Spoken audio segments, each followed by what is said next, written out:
What is going on, everybody? I am back today to talk about a film that I have been very excited to see for quite some time now. Ever since I saw the announcement for it last year and read some initial reviews, this sounded exactly like a movie that I was going to love. And it's a French-Canadian film, which is funny because I just reviewed Red Rooms recently, which was another French-Canadian film that was absolutely incredible. And I was very excited to watch this film, and it's surrounding vampires, so I had to wear my Nosferatu shirt today.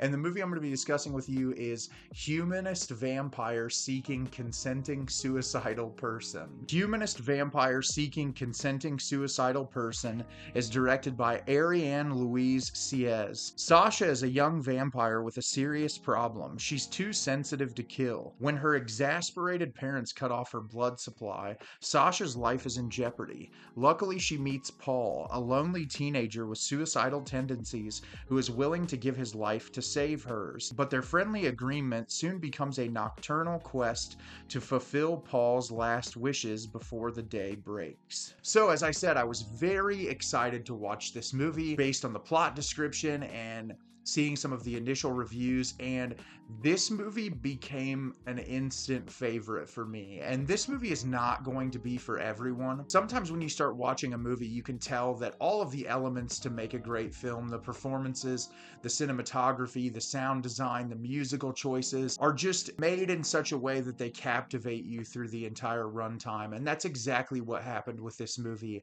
I think it's charming, it's darkly comedic, gets very thoughtful in moments to where I feel like discussing something as heavy as suicidal thoughts, depression, social anxiety, you have to handle that subject matter with a lot of delicate care. And obviously there's the vampiric element of this film, but I feel like it handles its subject matter very seriously and in a way that I really can respect. And I'm excited to talk about the movie with you today. So at the beginning of the film, we're introduced to Sasha, played by Sara Montpetit, and we see her as a very young girl, and she's having a birthday party, and her parents invite a clown performer over, and throughout the performance, his performance just gets worse and worse, and the family's like, can we just kill him and eat him already?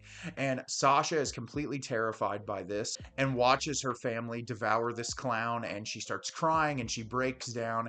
And we find out that typically in these the vampires in this world, early on when they have their fangs come out and they're able to feast on humans, their empathy kind of just goes away completely. They're able to kill without worrying about it, without any sort of sense of guilt about what they're doing. But something in Sasha's brain causes her to feel that empathy and that compassion for people, and she is not able to commit these horrible acts of violence. And we jump forward years later, and the difference between these vampires and vampires you see in other movies, they age but very slowly. So she looks like a teenager, but she's 70 something years old. And her parents are getting really irritated with her mother especially. Her father is much more forgiving, that she refuses to kill. And the mother goes out and does all the hunting with one of her cousins. And she's getting really frustrated with Sasha and eventually makes the decision that they are cutting her off from the blood supply at the house. And she is forcing her to go live with her cousin in order to go make her first kill. And Sasha has just pretty much come to terms with the fact that she can't do it, and so she's just gonna die. She has no want to harm people.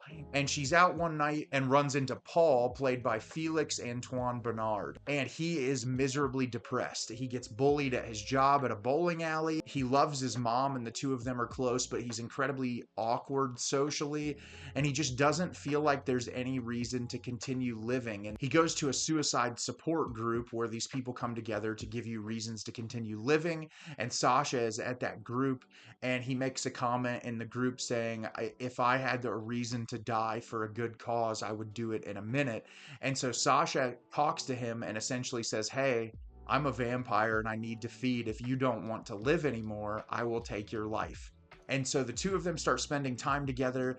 And Sasha decides that before she can kill Paul, she wants to give him his dying wish. And so the two of them go around town fulfilling Paul's dying wishes before Sasha takes his life. So as I said, this movie, watching it, became an instant favorite for me. I loved so much about it. For starters, the performances in this movie, especially Sara Montpetit, who plays Sasha, are just incredible in this movie. I feel like they both do such a great job at conveying that emptiness and that social awkwardness and just the feelings that so many of us have despite this really elevated supernatural premise that the movie has. And I think their chemistry is really great. The dialogue is very quiet and the interactions are very quiet, but I think there's this awkward realness, especially like obviously Sasha's character is in her 70s, but she's been locked away for a really long time, so she has the mannerisms and the actions of a teenager. As much as like a kid experiences life relatively quickly, she's sheltered in this household and virtually never leaves, and so she really hasn't changed much as a person. And she meets this kid who you can sort of tell she feels bad for him at the beginning. She has this excitement of like, finally, I can get this over with. But as she starts to learn more about Paul, she feels bad for him and she sees how he interacts with the people around him and it kind of upsets her more. And so it creates a really interesting dynamic. I really love the way this movie is shot. There's a lot of attention to detail in the cinematography and where characters are placed in a scene.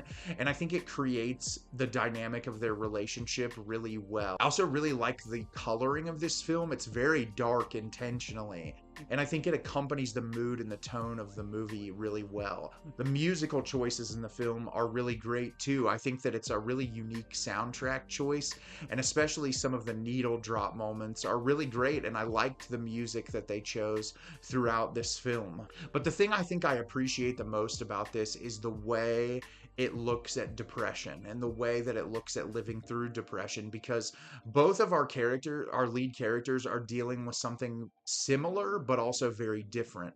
Sasha's character does not want to take life, and she knows that if she doesn't drink blood she dies, but she also has these conflicting feelings about taking a life. And what I love about this movie is early on especially, a lot of the violent actions of the vampires aren't shown to you, but when they are, especially one of the first scenes where her cousin kills these guys, you see the aftermath and the blood and the shards of skin and stuff. And getting it through her perspective, especially us as viewers watching it, you can feel that horror in her face of like, oh my God, am I actually going to have to do this? And the realism of the violence is very visceral, and it kind of strikes a chord in you because you hurt for this character who you can tell very much does not want to be partaking in these actions. So much so to where she's ready to die because of it. And then you have Paul, who is constantly bullied and doesn't feel like he fits in anywhere other than at home with his mother, who clearly cares very dearly for him, and he doesn't see anything good about his personality, and he's constantly picked on.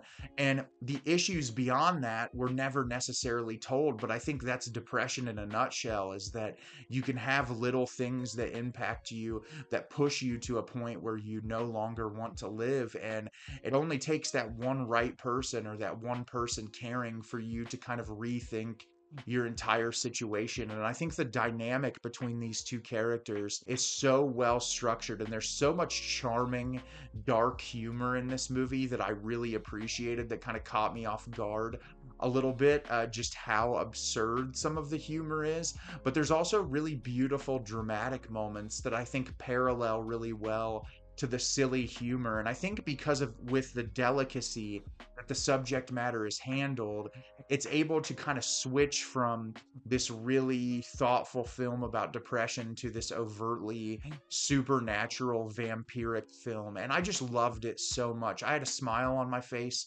through the entire runtime of the movie. I'm already ready to revisit it again. It was that good, and I cannot wait to pick this up on Blu-ray and own a copy physically and just watch it again and again and again. So have you seen Humanist Vampire Seeking Consenting Suicidal Person? Did you love it? Did you hate it? Leave me a comment down below and let me know what you thought. I thought this movie was incredible. I love the performances. I thought it was hilarious. I thought it was beautifully shot, and I cannot wait to watch it again. As always, if you can like the video and subscribe to the channel, helps me out a lot and lets me know the type of content you're looking for. I'm always putting out new material and look forward to getting more out for you in the near future. And as always, everyone, thank you so much for watching, and have a great rest of your day.